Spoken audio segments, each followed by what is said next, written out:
नमस्कार मित्रों, मैं आचार्य सतीश सप्रियाल आप सभी का स्वागत करता हूं अपने YouTube चैनल पर जय मां जगती ज्योतिष केंद्र के माध्यम से। आज मैं पुनः प्रस्तुत हुआ हूं कुछ विशेष जानकारी लेकर के कि 16 सोमवार के व्रतों का क्या महत्व होता है अथवा 16 सोमवार के व्रत करने से हमें क्या क्या लाभ अथवा फायदे होते हैं।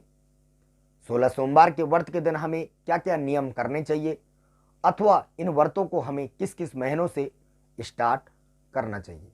तो वीडियो को आप अंत तक देखना ना भूलें।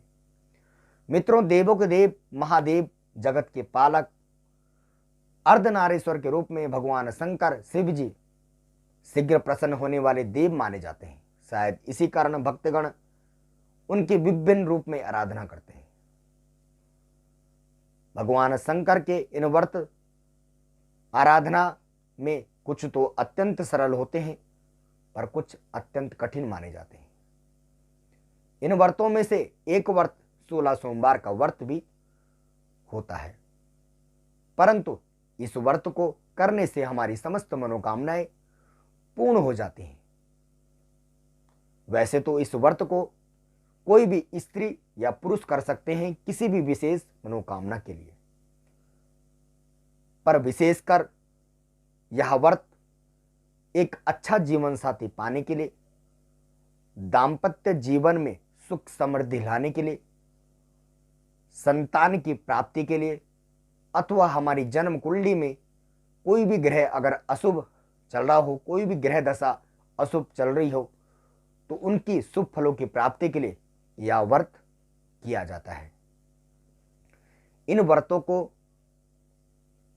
श्रावण मास, चैत्र मास, बैसाख मास, मार्गशीर्ष मास अथवा कार्तिक मास में ही स्टार्ट करना चाहिए। इन महीनों में व्रत को स्टार्ट करने से हमें शुभ फलों की प्राप्ति अवश्य होती है। आप व्रत वाले दिन सुबह सूर्योदय से पूर्व उठकर स्नान आदि करें। अपने स्नान की बाल्टी में थोड़ा गंगा जल और काले तिल अवश्य मिलाएं। स्नान आदि से निवृत्त होकर स्वच्छ वस्त्र धारण करें। कोई ना कोई सफेद वस्त्र उस दिन जरूर धारण करें। भगवान शंकर का शिव पार्वती की फोटो के सामने आप एक घी का दिया जलाएं, उनका पूजन करें। गंध, पुष्प, धूप नैवेद्य के द्वारा आप इनका पूजन करें। अगर आपके घर में शिवलिंग है तो आप उनका विधि विधान से पंचामृत के द्वारा स्नान कराएं। घर में रखे जाने वाले शिवलिंग मात्र 2 ही शिवलिंग होते हैं, एक है पारदेश्वर, दूसरा है नर्मदेश्वर। इनका आप पूजन करें, पंचामृत के द्वारा स्नान आदि करवाएं। अगर आपके घर में शिवलिंग नहीं है तो आप किसी भी शिव मंदिर में जाकर उनका अभिषेक करें पंचामृत के द्वारा। और इस दिन भगवान शंकर को चूरमा प्रसाद, पिंजरी प्रसाद चढ़ाया जाता है। पिंजरी प्रसाद, कई जगह इसको चूरमा प्रसाद के नाम से भी जाना जाता है। प्रसाद के 3 हिस्से किए जाते हैं। फलों में से कोई भी एक फल भगवान शंकर को चढ़ाएं। विशेषकर इतना जरूर ध्यान दें, आपने जो फल पहले सोमवार के दिन चढ़ाया था वही फल आप 16 सोमवार के व्रत के दिन चढ़ाओगे। इतना विशेष आपको जरूर ध्यान देना है।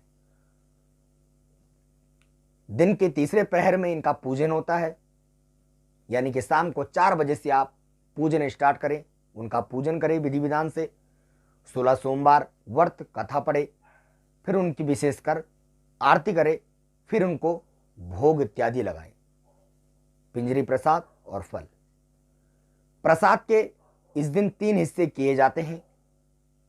पहला हिस्सा भगवान शिव जी का, दूसरा हिस्सा नंदी अथवा गौ माता का, तीसरा हिस्सा परिवारजनों को बांटकर उनमें से कुछ प्रसाद ग्रहण किया जाता है। व्रत वाले दिन आप दिन में बिल्कुल ना सोए, झूठ बोलने से बचे। इस दिन मांस मदिरा का सेवन भी हमें बिल्कुल नहीं करना चाहिए। अथवा इस दिन आप भगवान शंकर के किसी भी मंत्र का पाठ करें और जप करें।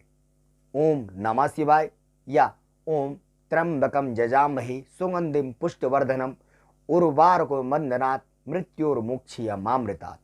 इन मंत्रों का आप जाप करें और उनका पूजन विधि विधान से करें। आपकी समस्त मनोकामनाएं पूरी होंगी।